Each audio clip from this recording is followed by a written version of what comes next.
D and F block elements. So first we are going to discuss some important questions based on D block elements. In D block elements, of course, this is also called the transition elements. Why it is called transition elements? Because here you have got S block and here you have got P block. Here you have F block and here in between, that is S block and P block, you have got the D block. So this is in the transit position. So it's called transition elements. And F is supposed to be present here, but since it is going to be completed with the F orbital, so it should be separated. So it is kept separately, even though it is inside this. So that is why it's called inner transition elements. Inner transition elements, also called F block. F block means that is lanthanides and actinides. Okay. So here you have got the D block. Always you must remember like that is at least the first row of a D block. You know, S orbital can have at the most two electrons. P orbital can have at the most six electrons, and D can have maximum 10 electrons, and F can have maximum 14 electrons. So with the from left to right, always the atomic number increases. It means the number of electrons increases. Is it not? So with the adding of additional electrons, the atomic number will definitely increase. Okay, so in that case, you have got the S block where you have got alkali metals and alkaline earth metals. You have got two columns here. And similarly, you will be having six columns, that is six group. So one, two, three, four, five, six groups. So it represents the completion of D block, I mean P block. And here you've got D10. So you can have 10 elements here. That is 10 groups. Okay. So vertically you can divide like this. So you've got the 10 groups. Okay. So at least you know the first row of these D block elements. And what are the first row of these D block elements? That is Scatti Kraman. Okay. So this is the way you can easily memorize. And another set is Feconi cousin. So likewise, you can remember. So it's always starts from 21, 22, 23, 24, 25. So atomic number is 21, 22, 23, 24, 25. And from iron, it starts 26, 27, 28, 29, 30. Okay. And you should be first of all able to write down the electronic configuration very, very clearly. And for which you must remember the atomic number. Without that, it is ruled out. So you have to memorize this essentially. So let me consider this scandium. This scandium, it has got atomic number 21. So 21 means that is a 1s2, 2s2, 2p6, and then 3s2, then 3p6. Okay, so you side by side you can add. So this is the first shell, K shell, having two electrons. 2 plus 6, 8 electrons in the second shell. Okay, so 10 totally. And here 3s2, 3p6, and immediately we go to 4s2 according to what the Aufbau principle. Okay, so we go here. So it means a 2 plus here you have got 10, and here 2 plus 6, 18. So 18 means it becomes what? For instance, that is 2 plus 8, 10. Here 6 plus 2, 18. Okay. So up to this 18. And then you got 2 essentially. So it means it starts 1 electron with the d orbital. You cannot put 3 electrons here because according to Auber principle, after the 3p6, you got the energy level 4 is 2. So fill it up, then come back to d. So this is the way we are constructing according to Auber principle. Okay. And hereafter all the 4s2 electrons filled, and once again you will be starting filling the d block one by one. So naturally you know what could be the next one. For example, 22 you will put d2, 23 d3, 24 d4, likewise it is. Okay, so now we should be able to write down the electronic configuration of in the box model also. So how to write down the box model. So let me consider this one, scandium.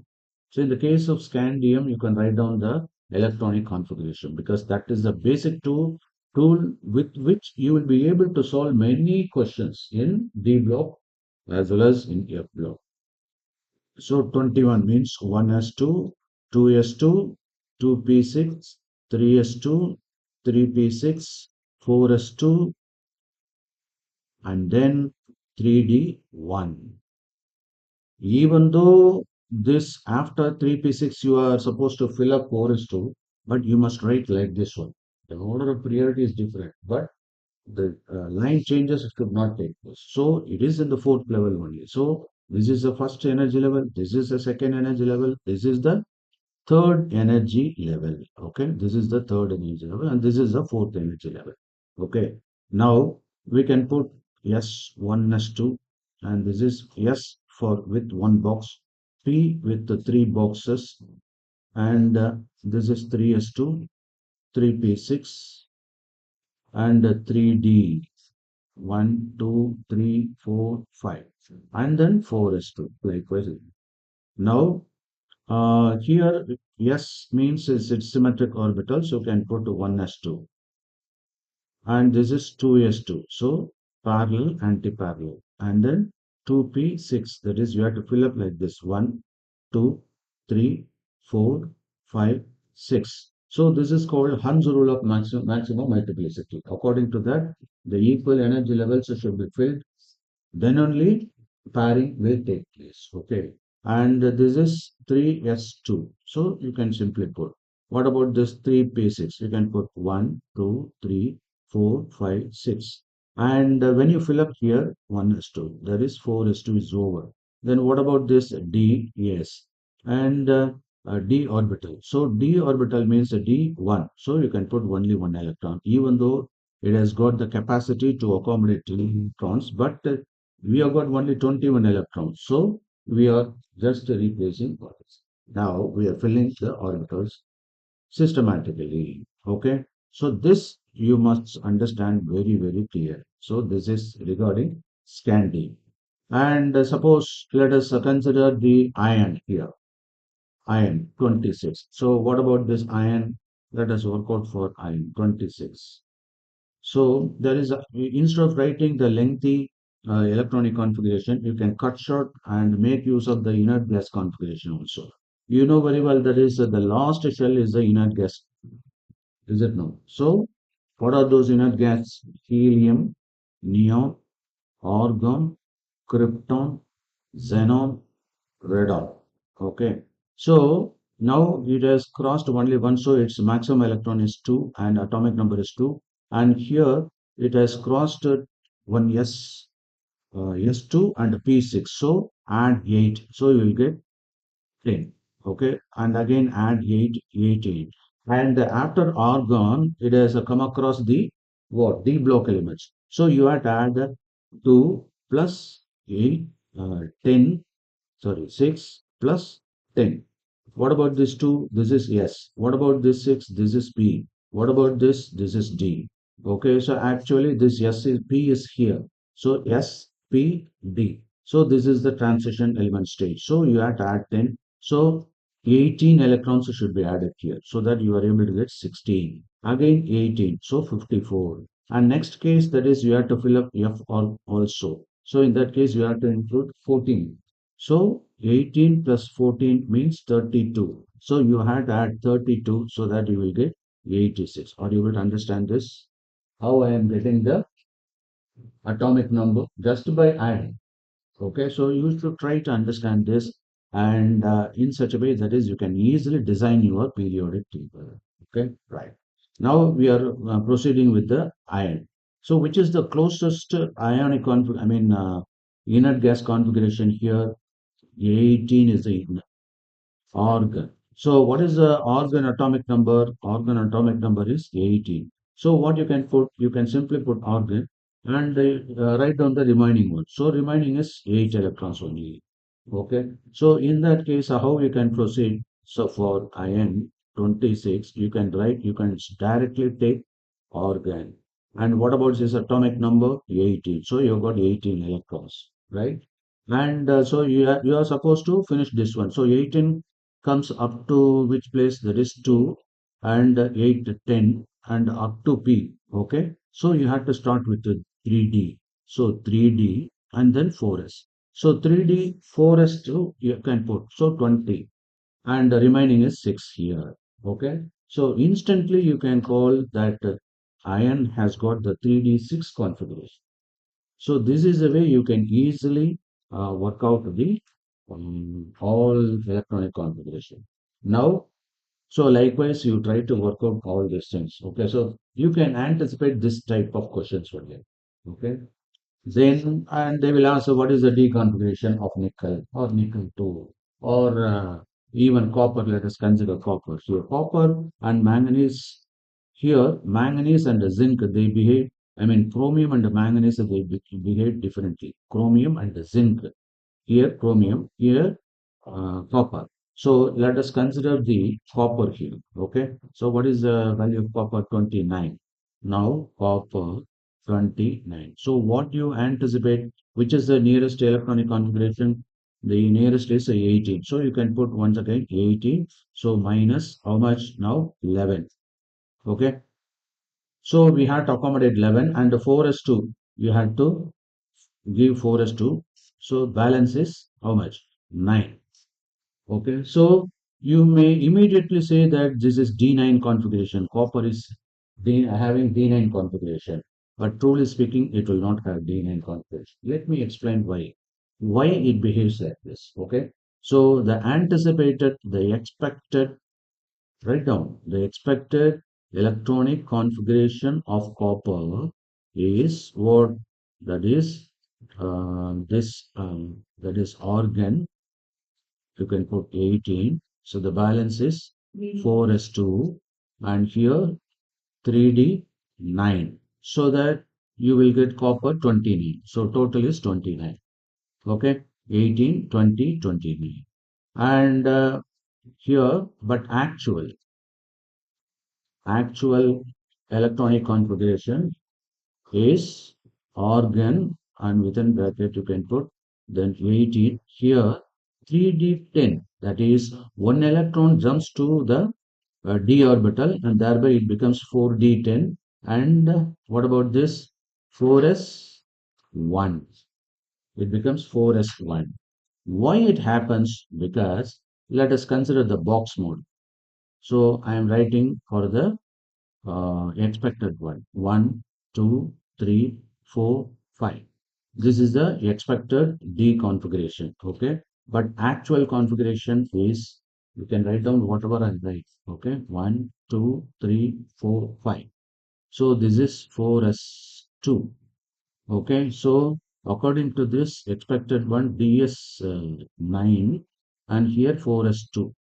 Right. So you can put 1, 2, 1, 2, 3, 4, 5, 6, 7, 8, 9. So you will get DS9. You can put DS9 and 4s2. This is the expected one, but it won't be like this.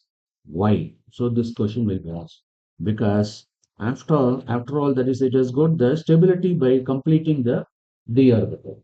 So after all it has got only one electron it requires. Okay, so it requires only one electron to get stabilized so that it will borrow one electron from here from chorus 2 and thereby it is completely filled. The ultimate idea of any element is to get the stability. So by getting the completely filled orbital of D, it gets the stability. Whereas it is left with one electron 4s1. This is the correct electronic configuration. So are you able to understand this? Okay. Because that is why the copper has become a very good conductor of electricity because this one electron is available in the outermost shell that is freely available. So it behaves like a good conductor of electricity because that electron is singly available. Okay. Right. So similarly, you can deal with the manganese also with the half-filled orbital. So you can explain like this. Okay. So uh, So based on the electronic configuration, they will definitely ask the electronic configuration or the behavior of zinc, copper, iron, manganese, chrome, and also scandium. So these are all the very, very anticipated question. So based on the electronic configuration, you please go through your textbook and deeply study in between the lines also, so that you can understand all the parameters and all the facts and figures available in this text. Okay, right. Now let me proceed with the next one. I think I have almost covered the important concepts regarding the electronic configuration. Now let me discuss about the properties of D block elements. So general characteristics. So what are the general characteristics? The general characteristics are, you have to talk about the atomic radii. These are all periodic properties. Okay. Then ionic radius or radii. Then ionization enthalpy. Then metallic character, and the melting point, boiling point. Okay. Then here, since they are all solid metals, all of them will be having melting point. And then oxidation states are very important, and the magnetic properties. Okay, magnetic properties, whether it is diamagnetic, paramagnetic, ferromagnetic. So all these characteristics should be explained based on our electronic configuration itself. And then how they form the complex tendency, that is complex forming tendency. So complex forming tendency, then it's the color. Okay, so the color can be explained. And then you have got the catalytic property of D blocks are very famous. So catalytic property, then alloy formation, especially they are all very famous for different types of alloys, and it forms interstitial compounds. Interstitial compounds. So all these parameters are very important. 1, 2, 3, 4, 5, 6, 7, 8, 9, 10, 11, 12. These 12 properties are very, very important. Okay. And in D block element, what you are going, so you can anticipate some problems based on this. So when you study your textbook, take this, deeply study atomic radius, deeply study ionic radius, and what is ionization enthalpy. Immediately go to the respective area and find out the question and how they are asked, how these questions are asked. So once you are able to understand this, this is the best way. For example, when you study some concept, immediately go for the exercise questions.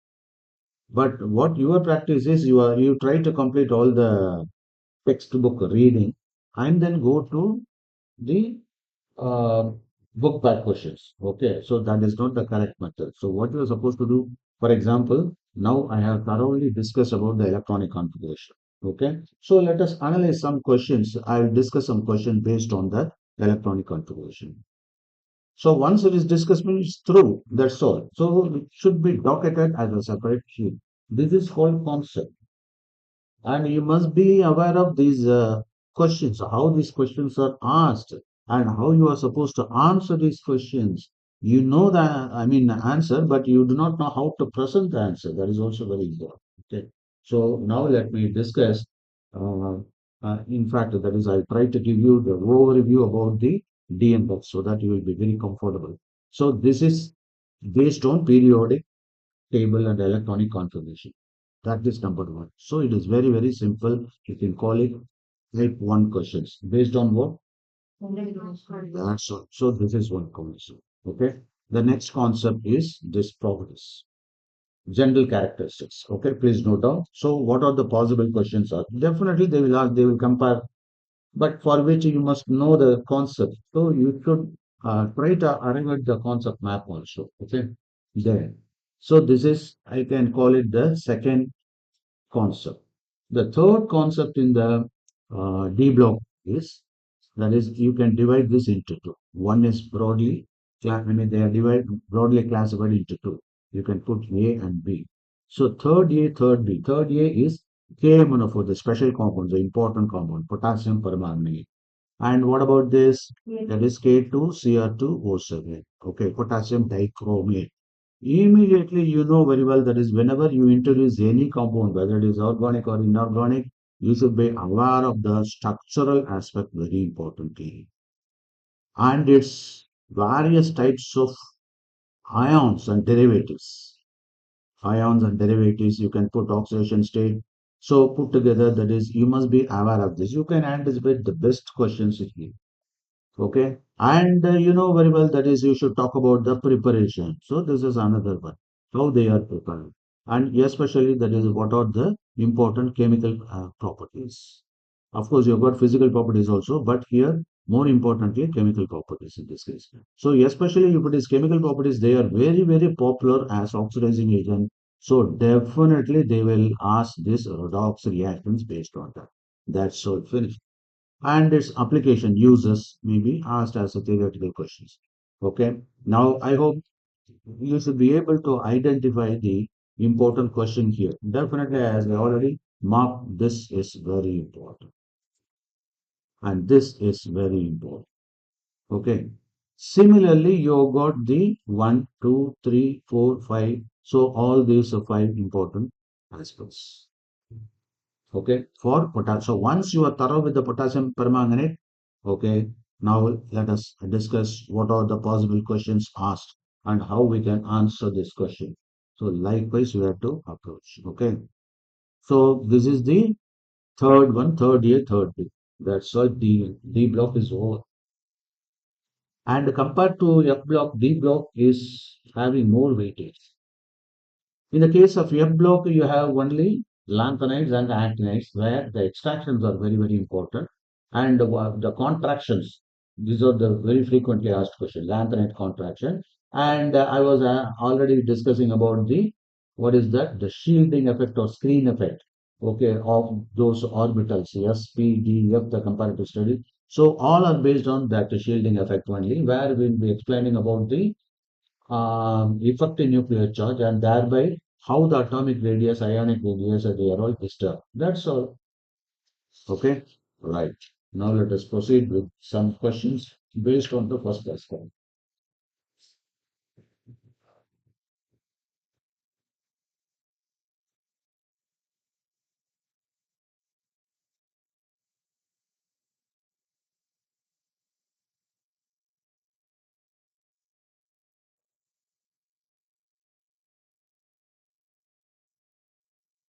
Copper does not react readily with dilute acids to liberate hydrogen gas.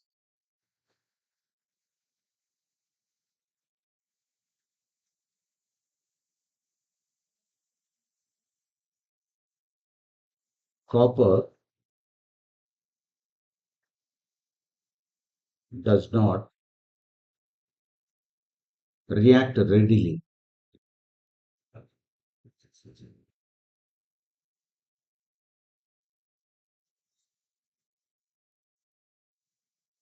with dilute acids to liberate hydrogen.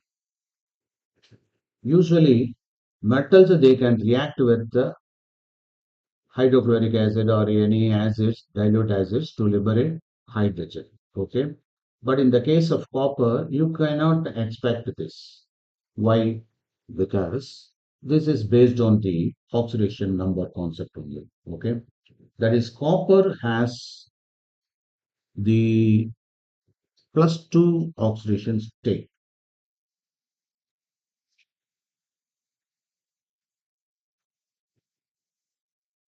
and it becomes copper by adding 2 electrons. By adding 2 electrons. It means what? It has undergone a reduction because we already know reduction means what? For example, oxidation, reduction, addition of oxygen, oxidation, removal of oxygen, reduction, then removal of hydrogen, oxidation, addition of hydrogen, reduction, then removal of electron, that is de-electronation, oxidation, addition of electron, that is reduction. Okay, and then here increase of oxidation number is oxidation. Decrease of oxidation number is reduction. And this is the anodic reaction. Oxidation is anodic and reduction is cathode. So this is the way you can define and compare oxidation and the reduction. Now, the copper 2 plus 2 copper. Okay, so copper 2 plus 2 copper. So in this case, the copper cannot reduce a H plus ion. It cannot reduce the H plus ion.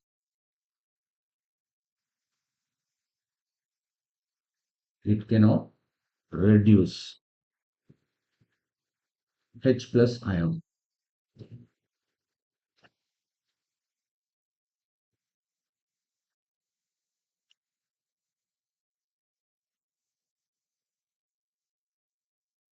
Whereas when you take Fe, so just for reference I'm telling, when you take Fe and put HCl, what will happen?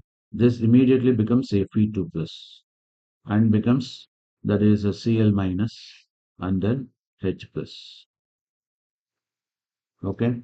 So it requires 2 moles of HCl so that it becomes that is FeCl2 and you have got the 2H plus here.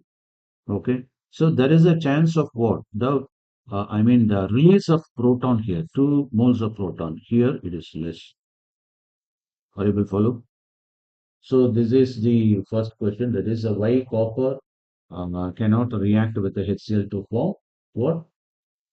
H2, because it will not undergo what? That is, it cannot reduce the H plus available from the HCl, because from HCl you have got, when HCl is released, how it becomes H plus plus Cl minus. Okay, so HCl becomes H plus and Cl minus.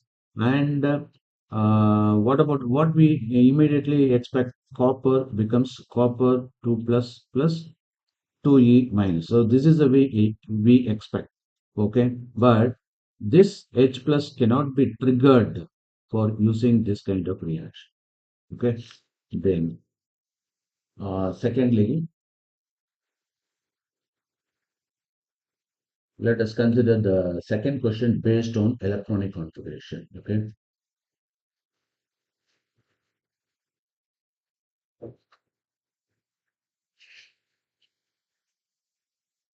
explain why explain why chromium is a typical hard metal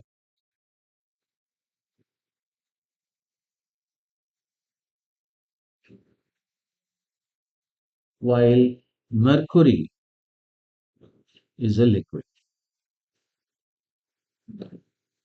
While mercury is a liquid. You know very well, chromium is a hard metal, whereas mercury is a liquid metal, is it not?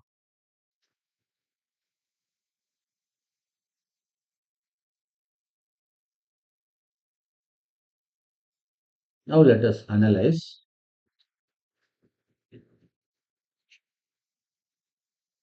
the in chromium. What is the atomic number of chromium? 24. If it is 24, now what is the electronic configuration of chromium? 3D, I mean 18. 18 you can subtract. So 6. Is it not? 6.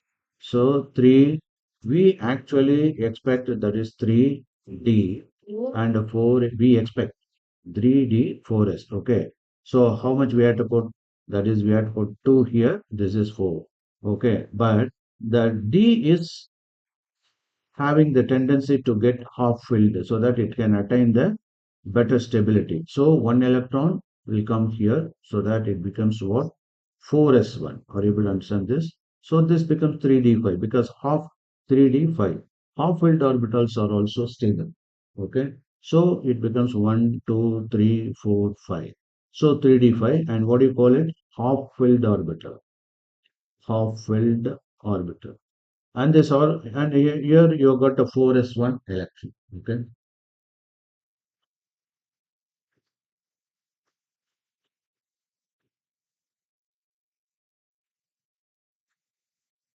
Now how many unpaired electrons are here in d orbital? You've got five unpaired electrons. So you've got five unpaired electrons, and here also one unpaired electron in both. That is 4s. So this has tendency to form the interatomic bond, atom to atom bonding. Okay. So that will be very severe here, and that's why it becomes. You can mention this interatomic bonding. It is due to five unpaired electrons, and that results interatomic bonding. Are you able to follow? So when interatomic bonding is more, and it becomes a hard solid. Got it? So that is why it is a hard metal. Whereas on the contrary, let me consider the mercury. So the mercury has got 5d10, 6s2, 5d10, 6s2. Here you can see all are paired, and here also paired, totally paired. Okay, so unpaired, no unpaired electrons. Here also no unpaired electrons. So there is no interatomic bonding. Are you able to follow? So no unpaired. So no no instead of saying no, less. Okay, you can put less interatomic bonding, and that leads to some fluidity. Is it not? It doesn't have some shape. So when a metal is a fluid, it is a like a molten one. So it becomes a liquid type of metal, and that is why it is a liquid metal. Okay. So it means the interatomic bonding is very, very weak in case of mercury. Okay. So this is another catchy point here. Then now I'll try to confine the questions based on the electronic configuration so that it will be very useful to you. See, I am just correlating now the properties, that is the physical properties like melting point, boiling point, all these things based on because all these properties can be explained based on what? Electronic configuration. Okay, so that is why you can expect questions based on one and two together. Okay, so here we have talked about the atomic. I explain about this one also so that you can understand better. Now, let me take up this one. What is this? Atomic radius. What do you mean by atomic radius? Now, let me consider iron. Okay. Let me consider iron 2 plus. And what is the electronic configuration of iron? Atomic number is 26. Here, 24. Right? It's not atomic number, it is number of electrons. So, this is number of electrons. Now, 1s2, 2s2, 2p6, 3s2, 3p6, then 3d6, and then 4s2. But here 1s2, etc., up to 3d6 only, and there is no 4s2. Now you know very well, you look at the ionic radius. So assuming that this is the center of the nucleus, so this is the distance between d6th electron and innermost atom or the center or core of the atom. So, what is atomic radius? Atomic radius is the distance between the inner core of the atom and the outermost electron. Okay, so what is that?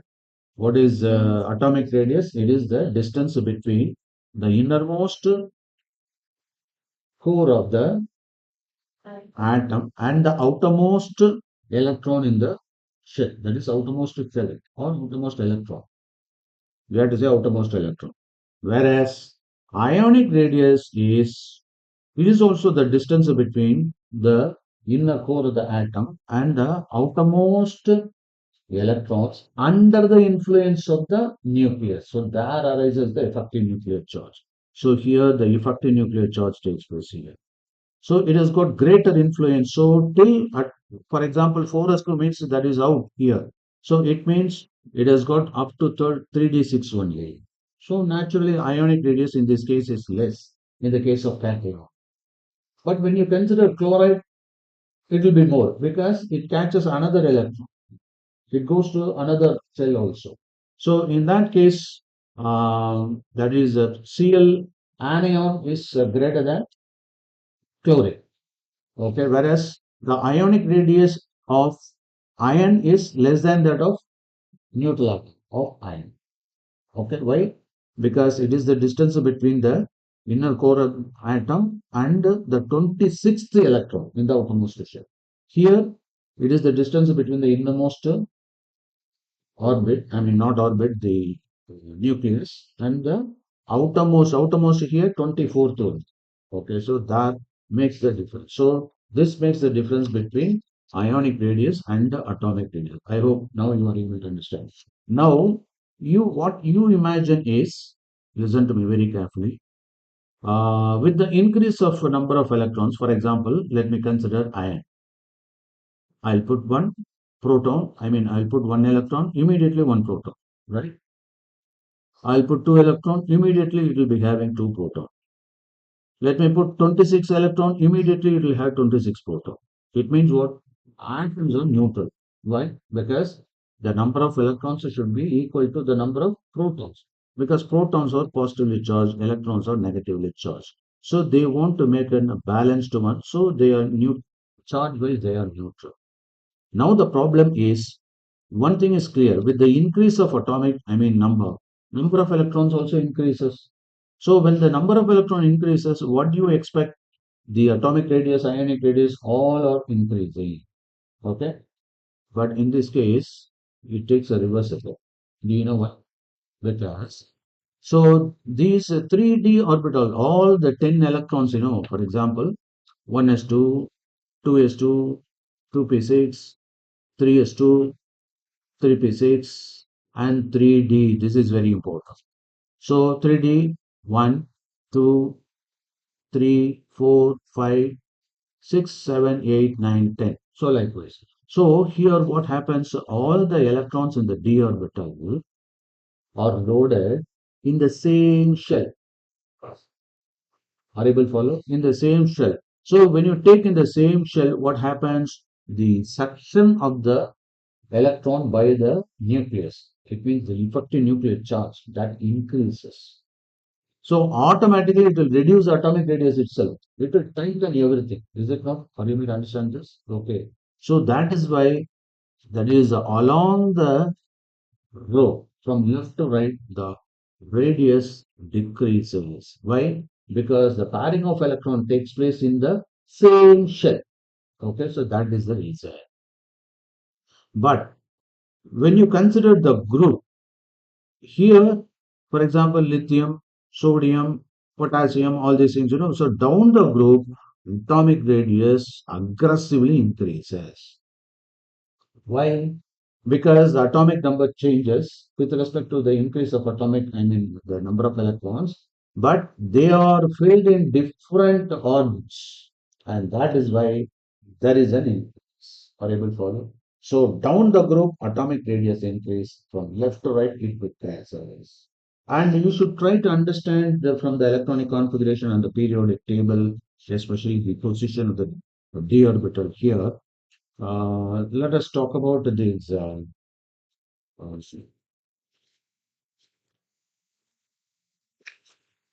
electronegativity. So, what is this electronegativity? Take down. Electronegativity, we have got two terms, electronegativity, electropositivity. Electronegativity means electron withdrawing tendency. What is that? EWT, electron withdrawing tendency. Electron withdrawing tendency means, so for example, that is, let me consider chlorine. The chlorine has a tendency to abstract the electron from the bonded pair to become Cl minus. Now let me consider that is what is electronic, I mean atomic number of chlorine. Fluorine. 17. So 17 means a 1s2, 2s2, 2p6, 3s2. What is that? 2, 4, 8, 12, and 3p5, right? Okay. And what about this? 1s2, 2s2, 2p6, 3s2, 3p6. In fact, this is more stable because one electron is added. Okay. So by the abstract of the same concept, for example, in the case of p orbital, you've got only one, 2, 3, 4, and 5. By taking one electron, this becomes more stable. After all, that is, even in our life, we want to attain some stability. Okay. So in order to attain that stability, we just look for some other electrons. So these electrons can be uh, withdrawn from the bonded pair so that it will have one, two, three, four, five, six immediately. Okay. So in that case, completely filled orbital, and that is better stability. So more stable. This is less stable. Do you understand this? So this is one reason. And in fact, when you consider the ionic radius, here the ionic radius IR1, and what about this IR2? You can consider here IR2 is greater than IR1. Do you know why? Because one more electron has got. Okay, so likewise, and so this is called electronegative behavior from in a periodic table. That is, you've got the periodic table. Is it not? This is a periodic table. Now you should understand that with from left to right, the electronegativity increases. Take down this point. But down the group, electropositivity increases. So you should know now what is electropositivity? Here, electron releasing tendency, ERT. This is EWT, this is ERT. What is electropositivity? For example, sodium has got the tendency to become Na plus to give one electron. Okay. So that is why it's called electron releasing tendency, electropositive, and and this is the metallic behavior. Take down metallic behavior. The metals have the tendency to release electrons, whereas the non-metals they have the tendency to withdraw electron from somebody, and that's why it's called non-metallic behavior, and the electropositives are metallic behavior. So I hope now you'll be able to explain about the characteristics also. Are you will follow? Okay. So the metallic character means what? That is, it has got the tendency to release electron, and thereby it attains the stability also. Sometimes by losing, we get better stability. How? For example, let me consider sodium. What is the atomic number of sodium? It is 11. But in this case, it is 10. So here 1s2, 2s2, 2p6, and 3s1. And here 1s2, 2p6, 3s 2p6. That's all. 1s2, 2s2, 2p6. That is 10. Okay, and there is no 3s1 like here. Okay, there is no additional burden for this, and that is why it attains the stability because you have got the octet configuration. Okay, completely filled with p orbitals there. It attains the octet configuration also. Clear? Right. So I think now I am particularly you are very very clear about the electronegativity and the electropositivity. So what is electropositivity? It is the metallic behavior, and that is why let me consider the halogen atom here: fluorine, chlorine, bromine, iodine, astatine, etc. So here, what happens? The metallic behavior down the group increases, and that is why iodine, astatines are crystals, metals, and fluorine, chlorine or gas, and bromine is something like a watery one, a liquid, and vapors are also available. So the metal behavior increases down the globe. And towards the left, you have got alkali metals in periodic table, right? Alkali metals, alkaline earth metals. At the center, you have got d block elements, that is transition metals. Are you able to follow? So from this, it's clear that these so when I say metallic behavior means what? Definitely they must be electropositive. They have got the electron releasing tendency. For example, this iron has a tendency to become what? Fe2 plus. And that is why we say that is the two electrons are released here. So what is this tendency? Electron releasing tendency, that is the electropositivity. And in fact, and it's also called the oxidation, right? So electropositivity triggers the oxidation actually. Okay, so there is some correlation between electropositivity and oxidation also, right? So I think this we have completed oxidation. And let me explain about ionization energy. So what is this ionization energy? It is the energy required to release the electron to become ion. That's all. For example, let me take even iron or Na. Simply we'll take Na. It should become Na plus in order to release E minus. That is one electron. So Na to become Na plus. So what is the energy required to release the electron? That is called ionization. Because Na plus means Na plus ion. Okay, so the energy associated with the element in the ground state to become its ion. Okay, so that is called ionization energy. Energy required. It's also called enthalpy. Enthalpy is nothing but the energy transfer taking place at constant pressure.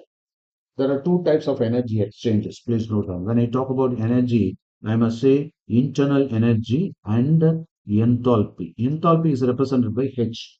Internal energy is actually this is a function of these are all thermodynamics, temperature and volume. It's a function of temperature and volume. Whereas enthalpy is also called heat content. That is enthalpy. So this is a function of what? This is a function of temperature and pressure. So any energy changes taking place at constant pressure can be called the enthalpy. Okay, and here this is associated with the temperature and volume only. Okay, and this can be defined in another form also in terms of heat capacity, all these things, but that will be more discussed in thermodynamics. Okay. Now, I hope now you are pretty clear with that is ionization energy also. And you must note down another important point when I explain about the what is that um, that is electronegativity. That is also metallic behavior. I mean, electropositivity is metallic behavior. Electronegativity is non-metallic behavior. Okay. So when I talk about this electronegativity and electropositivity, there is one more term called electron affinity. Please note on that one. Electron affinity. Electron affinity is different from electronegativity. Electronegativity means a chlorine becomes what? Chlorine minus by abstracting one electron from the bonded to. Whereas electron affinity is the same chlorine adding electron to become Cl minus. So here it is the electron affinity where the energy is released, and that is why it becomes minus Ea. Okay. So it is the energy released when the electron is added.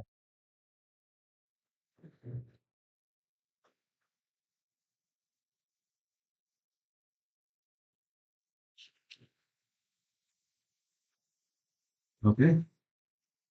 So that is called the electron affinity. And then, so here the energy is released in this case. Then I was explaining about this oxidation state, electron affinity all are over. Then the melting point. After all, solid becomes, for instance, solid becomes liquid, that becomes gas. So this is the melting process, or it's also called fusion. And from here it is vaporization or vaporization. But evaporation is different from vaporization. Evaporation is a natural process taking place at room temperature, whereas vaporization is a forced one. So it's a common language is ebullition, and that's why you call it ebullioscopic constant. So ebullition is the boiling one. So boiling, or can call it boiling also. And solid to gas, that is sublimation. And gas to solid is also sublimation. And the liquid to solid is freezing. And gas to liquid is condensation. Okay.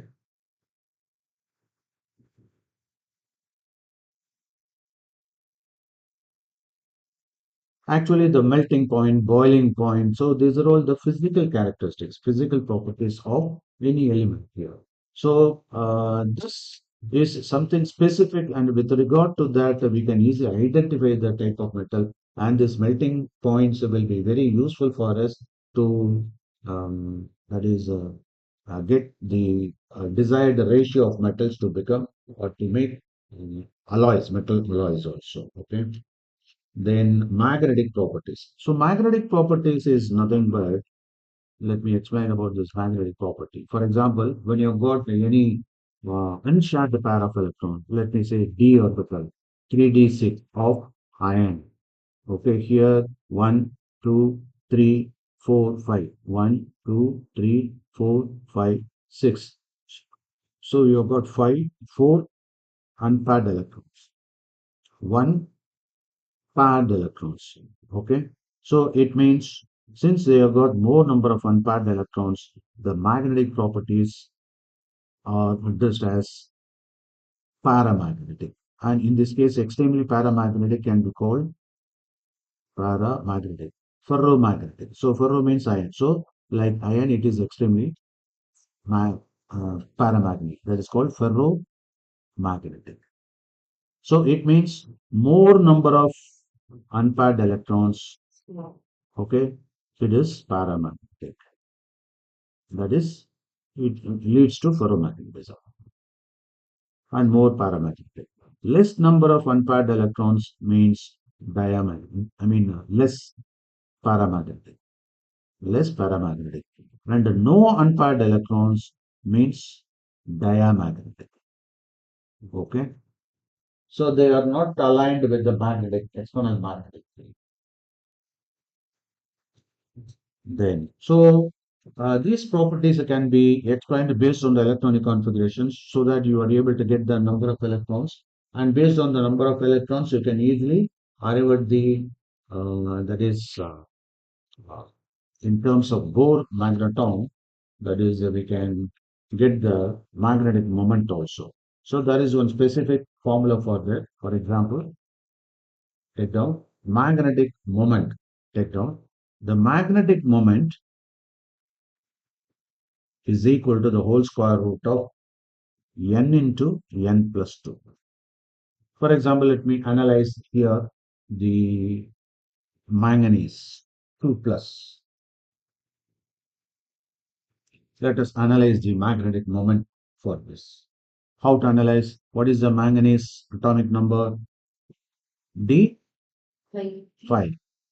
So D 5, that is 3D 5, then 4s2. So 3d5 means, that is 4s2 means gone. So Mn. So in this case 3d5. So how many electrons are? 5 electrons are there. 1, 2, 3, 4. So 1, 2, 3, 4, 5. So all are unpaired. So 5 unpaired electrons are there. So it is a perfectly magnetic one, more paramagnetic. Okay. So how it is more paramagnetic? Because it has got more number of, and we can work out the value also. What is the value of this magnetic moment? That is given by n represents the number of unpaired electrons here. So how many unpaired electrons? 5 unpaired into 5 plus 2. So it means that is 5 into 7, 35.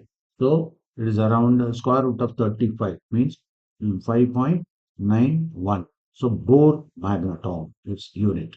Okay. So this is the magnetic moment. So never forget this formula. So you can anticipate some problems based on this unit.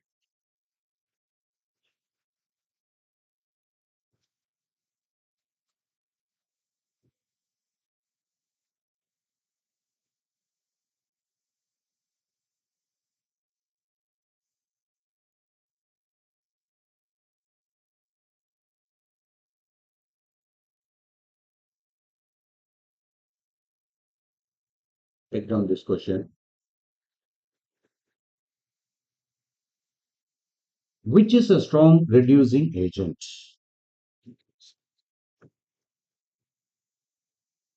Which is a strong reducing agent? Strong reducing agent.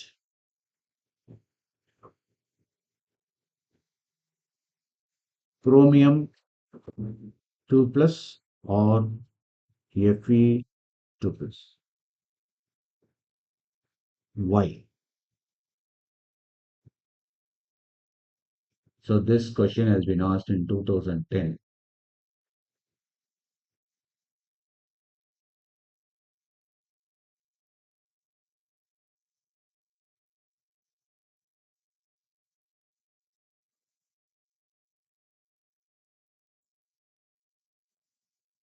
Now, first let us analyze. Uh, when you look at this, you may be a little bit confused. Best thing is work out some electronic configuration. You will have some idea. So, what is the deconfiguration of chromium and the chromium 2 plus? Then Fe and Fe 2 plus. What is chromium? Atomic number 24. So 24, this is the best way. For example, chromium 24. So 24 means the nearby electronic inert gas configuration is 18. So 18 means that is organ. Is it no? So 6. So and you have to subtract 2 for 4s2. So it means 4. So 3d4. So it has got 3d4 electronic configuration and 4s2, right? Then what about Cr2 plus 2 electrons are gone? So you have got only 3d4. And what about iron? 3d6 4s2 and here 3d6 only. Okay. Now let us analyze. So we have got some values of what do you call the electronic configuration orbitals. Then here strong reducing. What do you mean by strong reducing agent? So first of all, let us try to understand that is strong reducing agent. Okay, strong reducing agent undergoes dash reaction. Oxidation. Very good. So undergoes oxidation. What do you mean by oxidation? Loss of electron. Okay, so loss of electron. So loss of electron. So your reducing agent undergoes oxidation. An oxidizing agent undergoes reduction. It is opposite. Okay. So it is said that the strong reducing agent that undergoes oxidation by losing the electron. That is very, very clear here. Okay.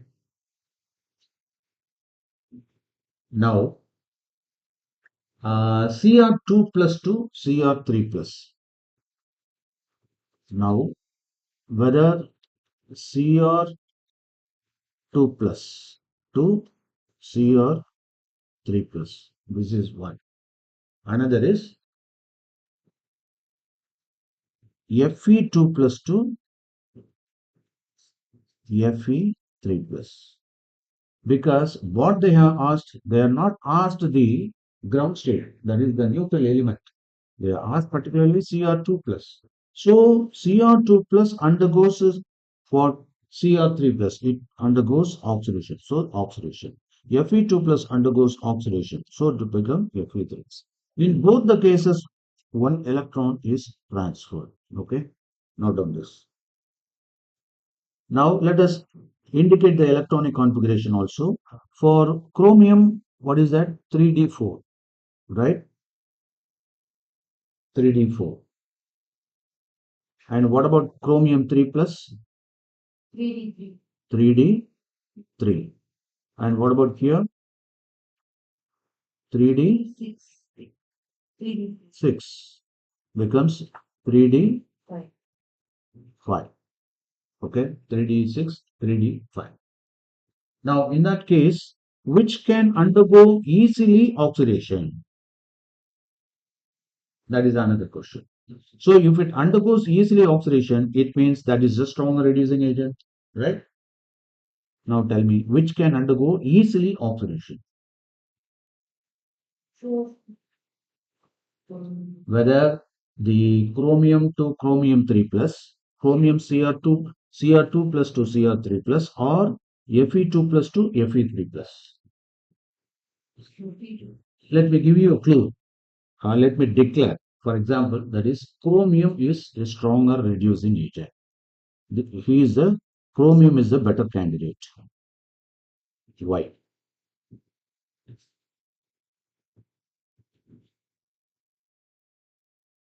Because 3D5 half stable copy. So 3D5 is half stable. Which one? Here. It attains the stability. It attains the stability. This attains the stability. And what about this 3D3?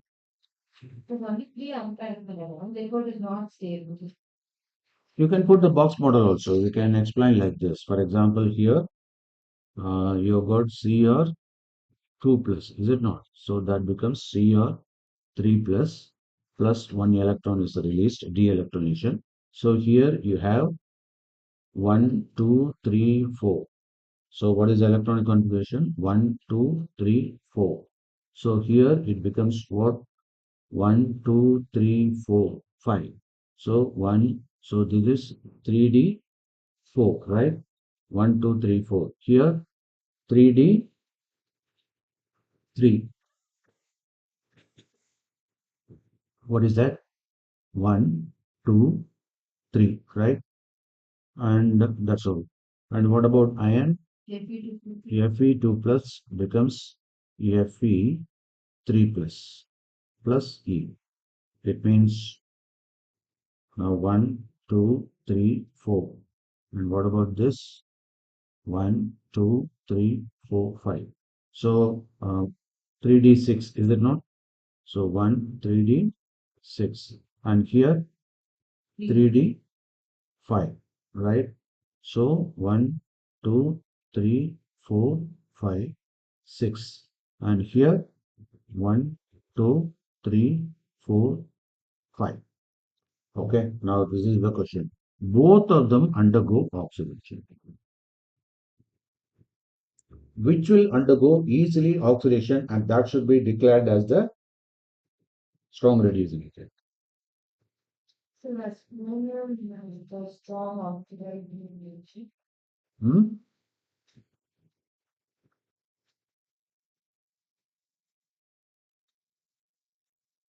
It's already pretty daily. Hmm. So, ammonium can easily undergo reduction as it has two more access to this. Two more? No access to receive electron. Hmm. Now, this is a question of loss of electron only.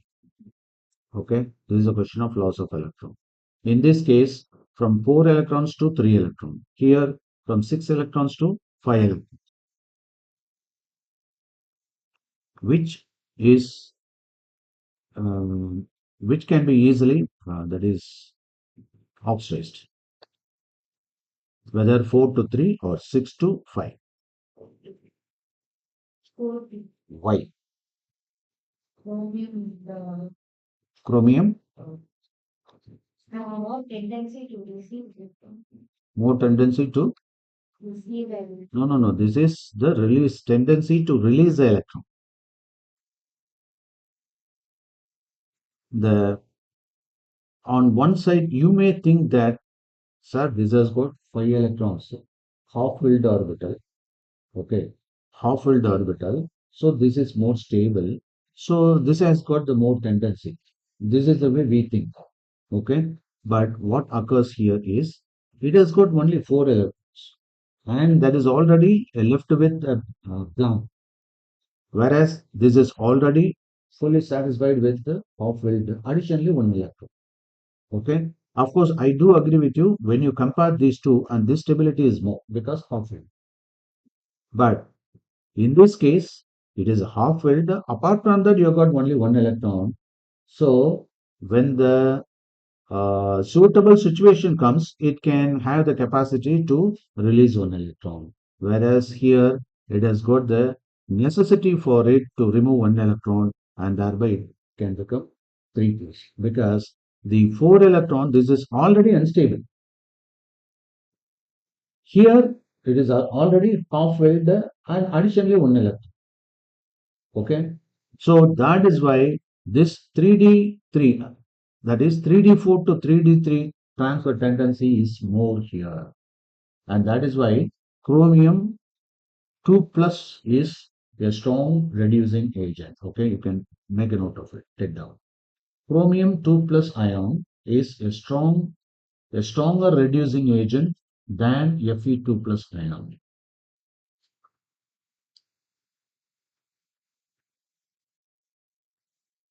Stronger the oxidation tendency is the stronger the oxidation tendency,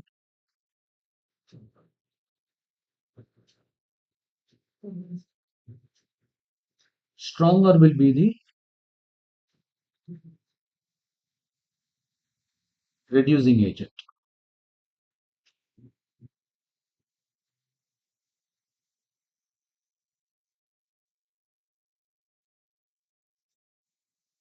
In neutral medium,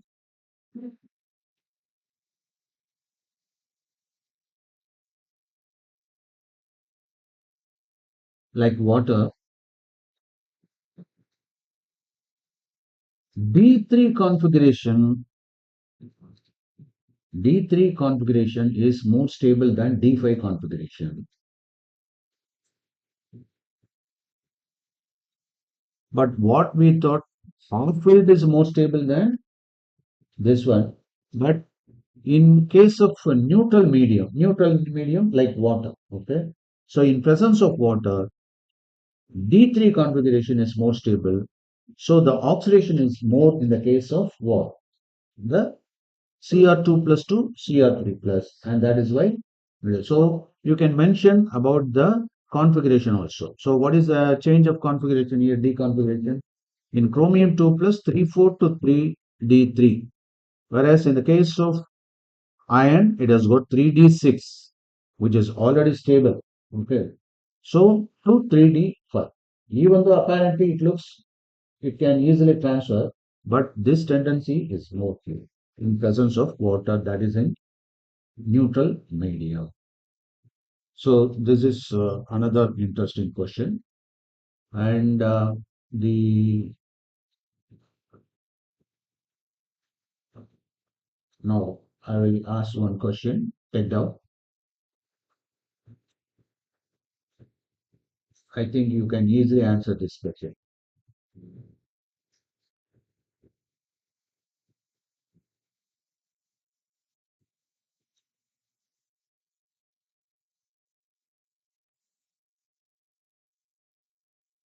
Which among Fe2 plus and Fe3 plus? Which among Fe2 plus and Fe3 plus are more paramagnetic?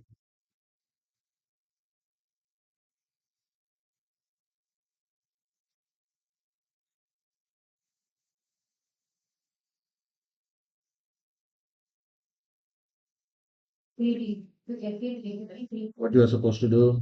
Write down the electronic configuration of Fe2 plus and write down the electronic configuration of Fe3 plus and work out the number of unpaired electrons, how many unpaired electrons here and how many unpaired electrons are here.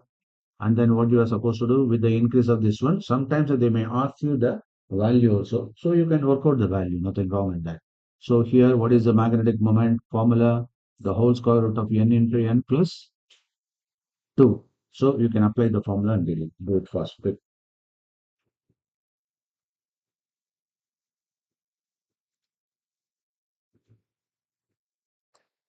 Okay. Tell me.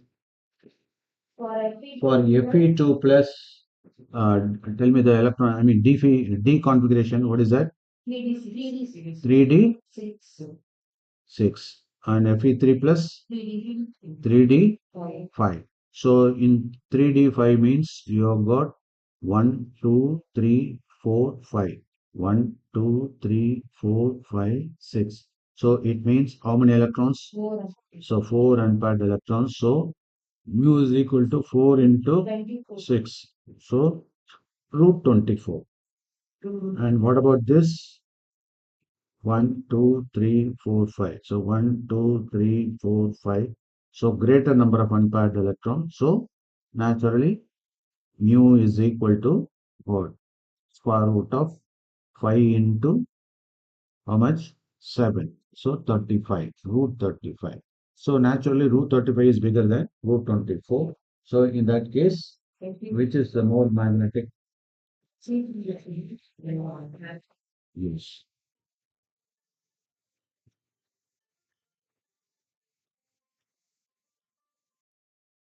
Yeah, now what is the value of this one? Root 24 and the root 35.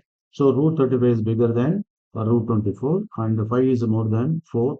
Therefore, Fe3 plus is more magnetic than 4.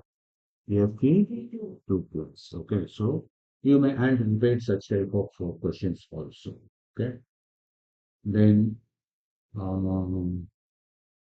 regarding the ionization enthalpy. Okay, take down.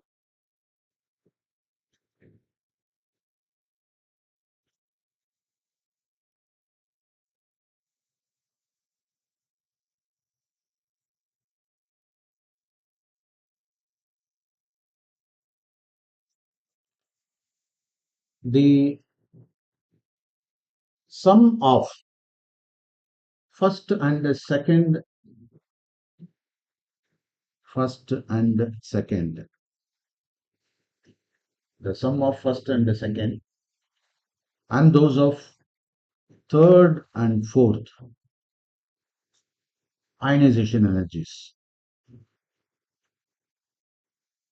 for nickel and platinum are given here. So this is the metal and this is the first ionization energy plus second ionization energy. Values are given in kilojoule per mole. Similarly, third ionization energy plus fourth ionization energy. Its sum is given in kilojoule per meter.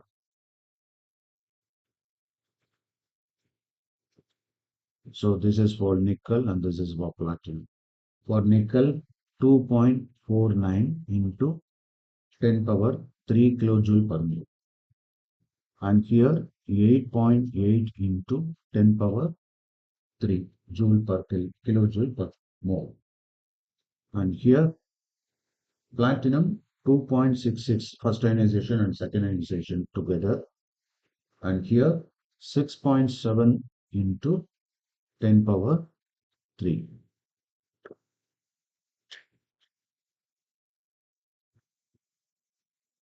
Now we have to answer this question. One, taking these values in account, write the most common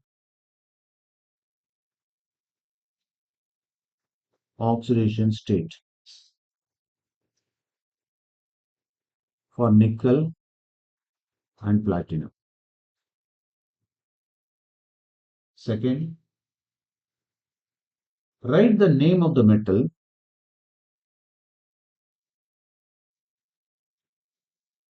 which form compounds of plus 4 oxidation state easily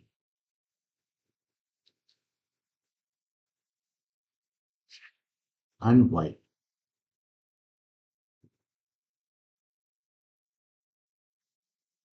So this is the question. Okay. Now what you have observed here,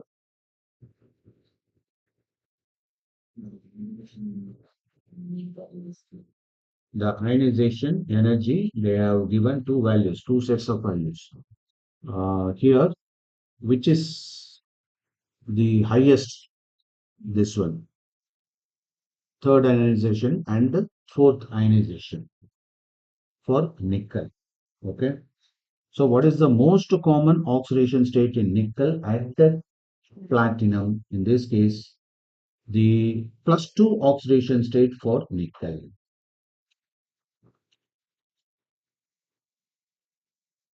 The first answer is plus 2 oxidation for nickel. That is Na2 plus or plus 2. Why? Because it has got the lower value. Okay. What do you understand from this? Because it can easily exist. Lower the energy means higher will be the stability. Okay, take them. So lower the energy, higher is the expected stability. Second,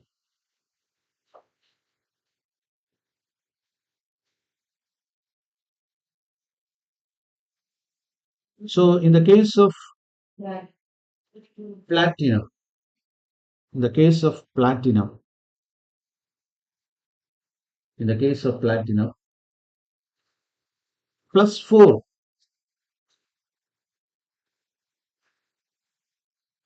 is the common oxidation state because the lower tendency.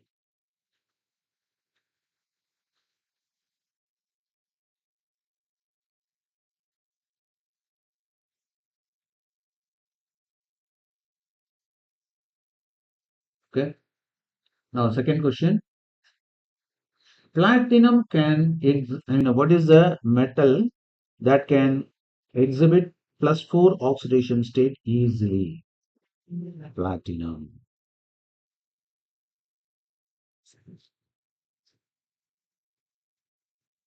Because the sum of ionization energies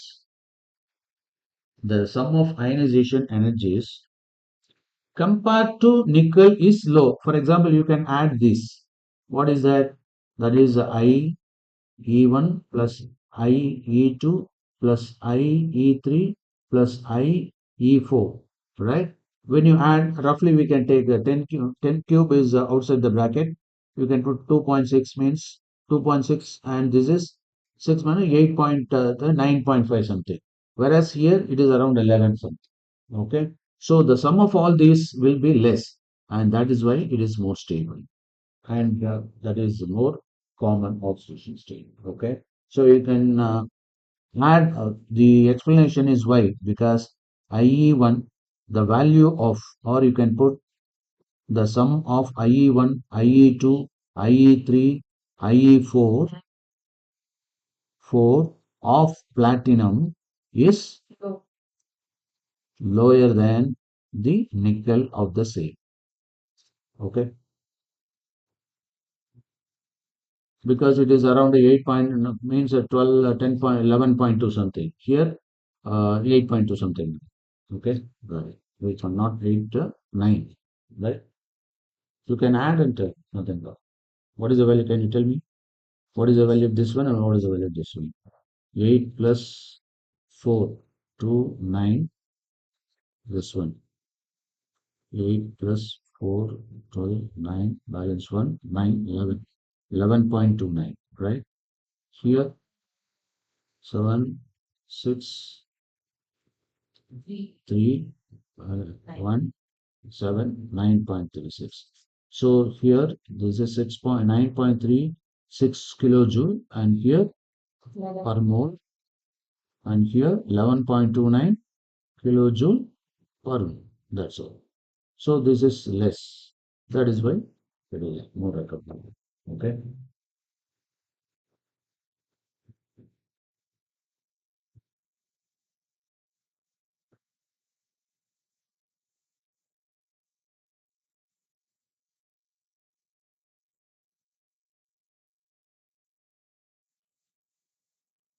So I hope that is you can discuss Please go through your textbook and based on your, this concept, these two concepts, you can work out. And later we will discuss about the next set.